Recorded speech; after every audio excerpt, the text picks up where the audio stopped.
Good morning. आज हम 11th class में चैप्टर नंबर 3 करेंगे। चैप्टर नंबर 3 है हमारा election and representation. Election and representation, इसमें हम जो पढ़ने वाले हैं, अब तक हमने पढ़ा डेमोक्रेटिक मेथड जो है, democratic form of the government है, उसको best form of the government मानते हैं। उसको हम क्यों मानते हैं कि डिसीज़न मेकिंग में लोगों का पार्टिसिपेशन रहता है। पार्टिसिपेशन डायरेक्ट हो या इनडायरेक्ट हो।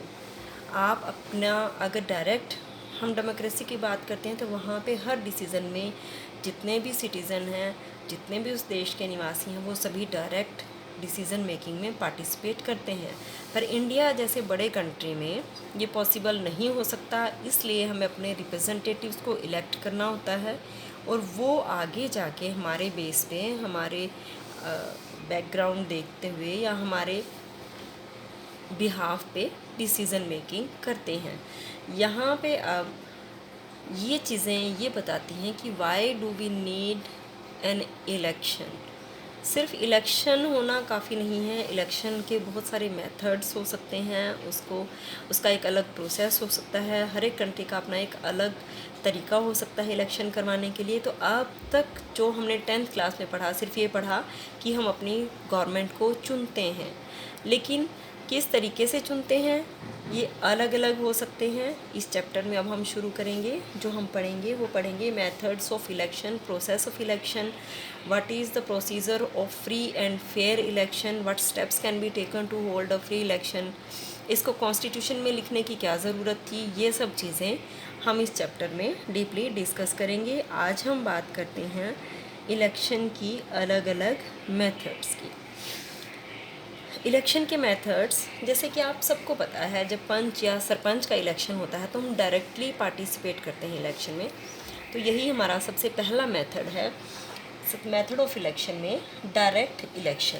डायरेक्ट इलेक्शन का मतलब क्या है कि हम अपने रिप्रेजेंटेटिव को डायरेक्टली जानते हैं। हम किसको वोट देने जा रहे हैं, किसको हम इलेक्ट करेंगे और किसको अपना रिप्रेजेंटेटिव मानेंगे। यहाँ पे जो हमारे पंचायत के इलेक्शन हैं, म्यूनसिपैलिटीज़ के इलेक्शन हैं, एमएलएज़ के इलेक्शन हैं, एमपीज़ के इलेक्शन हैं, इन सभी को हम डायरेक्ट इलेक्शन मानेंगे। डायरेक्ट इलेक्शन क्यों मानते हैं? क्योंकि जो भी कैंडिडेट इलेक्शन लड़ता है, इसको हम वोट देंगे, हम डायरेक्टली उसको जानते हैं, इसलिए इसको हम डायरेक्ट मेथड कहते हैं। यहाँ पे डिसीज़न मेकिंग में इलेक्शन के बाद सभी लोग, जो भी वोटर्स हैं, वो पार्टिसिपेशन में डायरेक्टली डिसीज़न मेकिंग में डायरेक्टली पार्टिसिपेट करते हैं, इसलिए इस मेथड को हम डायरेक्ट मेथड कहेंगे। यहाँ पे ये नहीं है कि पहले हम किसी को चुनेंगे, वो आगे किसी और को चुनेगा, ऐसा नहीं है। जिसको हमने चुनना है उसको हमने वोट दी है और जिसको सबसे ज़्यादा वोट मिली है वो इलेक्ट हो गया है। और गाँव में अगर कोई भी मीटिंग होगी या कोई पंचायत होगी या म्यूनसिपैलिटीज़ की कोई भी मीटिंग होती है तो उसमें वोटर्स डायरेक्टली पार्टिसिपेट करते हैं। ये सबसे आसान और लो लेवल का मेथड है, लेकिन बहुत बड़े प्रोसेस के लिए हम ऐसा नहीं करते हैं। बहुत बड़ी पॉपुलेशन है, इंडिया एक बड़ा देश है, इसलिए ये डायरेक्ट मेथड पॉसिबल नहीं हो सकता कि पूरे देश के लिए जब डिसीज़न लेना है तो हम सभी वोटर्स को कंसल्ट नहीं कर सकते, सभी को हम एडवाइस लेने के लिए नहीं बुला सकते हैं, लोगों को इकट्ठे नहीं कर सकते हैं। तो हम क्या करते हैं, इनडायरेक्ट मेथड चूज़ करेंगे। इनडायरेक्ट मेथड में हम इलेक्ट करते हैं, आगे हमारे द्वारा इलेक्ट किए गए जो रिप्रेजेंटेटिव्स हैं, हमारे द्वारा जो इलेक्ट किए गए रिप्रेजेंटेटिव हैं वो, ये हमारा इनडायरेक्ट मेथड कहलाएगा। इनडायरेक्ट में क्या है, हम अपने रिप्रेजेंटेटिव सिलेक्ट करेंगे, वो आगे जाके लोकसभा और राज्यसभा में पार्लियामेंट को बनाएंगे और पार्लियामेंट में हमारे बिहाफ पे डिसीज़न लेंगे। ये इनडायरेक्ट मेथड हुआ। और इंडिया जैसे बड़े कंट्री में इनडायरेक्ट मेथड से ही इलेक्शन है, लेकिन इंडिया में सभी मेथड्स एप्लीकेबल हैं। अगर हम लोकल गवर्नमेंट्स को चुनते हैं तो डायरेक्ट मेथड है, अगर हम सेंट्रल गवर्नमेंट की बात करते हैं तो इनडायरेक्ट मेथड है। अब है एफपीटीपी। एफपीटीपी एक ऐसा मेथड है कि जिसको सबसे ज़्यादा वोट इलेक्शन में मिलते हैं, मैक्सिमम वोट, मैक्सिमम नहीं कह सकते हैं, जिसको सबसे ज़्यादा वोट मिलेंगे, ग्रेटर वोट मिलेंगे, वो विनर हो जाएगा, वो हमारा इलेक्शन जीत जाता है।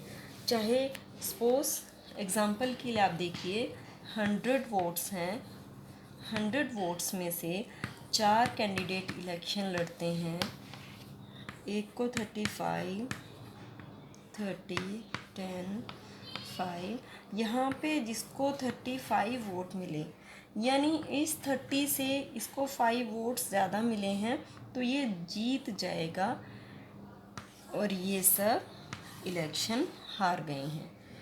तो इसलिए हम ये मानते हैं कि ये जो सिस्टम है, इलेक्शन का रिज़ल्ट निकालने का जो सिस्टम है, वो FPTP हमने अपना रखा है कि जिस भी कैंडिडेट को सबसे ज़्यादा वोट मिलेंगी वो विनर हो जाएगा। ये हमारा FPTP सिस्टम है, यानी सर्वाधिक वोट मिलने वाले को विजेता घोषित किया जाता है। अब इसका एक नुकसान हम ये कह सकते हैं कि सिर्फ 35 लोग हैं जो ये चाहते हैं कि A बने, बाकी 40-45 इस कैंडिडेट को नहीं चाहते। यानी इसका नुकसान यही है कि इनकी वोट जो है वो खराब गई, यानी ये सब इसको नहीं चाह रहे थे, लेकिन क्योंकि अब ये रूल है कि जिसको सबसे ज़्यादा वोट मिलेंगी वो जीत जाएगा, तो ये 35 वाला जीत गया है। ये इसका ड्रॉबैक है FPTP का। अब हमारा आता है प्रोपोर्शनेट रिप्रेजेंटेशन। ये करने से पहले आपको एक मोस्ट इम्पोर्टेंट जो टॉपिक समझना है, जो अब तक बहुत से बच्चों को कंफ्यूज करता है, पहले वो समझेंगे। ये 2 मेथड हम कल के लेक्चर में डिस्कस करेंगे। अब हम सबसे पहले वोट, आपकी बुक में वोट और सीट का डिफरेंस दिया है। अब ये वोट और सीट क्या है? वोट टोटल जितनी भी वोट कास्ट होती हैं, यानी इलेक्शन में जितने भी वोट कैंडिडेट्स को मिले हैं उनको हम वोट कहेंगे। अब सीट क्या होती हैं? सीट का मतलब होता है कि पूरे इंडिया को या इलेक्शन एरिया को डिवाइड कर दिया जाता है कॉन्स्टिट्यूएंसीज़ में। कॉन्स्टिट्यूएंसीज़ क्या होते हैं? जब कोई एरिया इलेक्शन पर्पस के लिए छोटे छोटे पार्ट्स में डिवाइड कर दिया जाता है। अब ये डिवाइड कैसे होते हैं? According to population.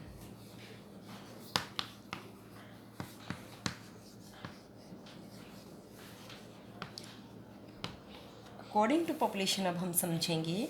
For example, हम किसी भी एरिया में जब ये डिसाइड करते हैं, हम मोस्टली अब तक हमने रट्टे मारे हैं 10th तक कि हरियाणा की लोकसभा में 10 सीट्स हैं, राज्यसभा में 5 सीट्स हैं।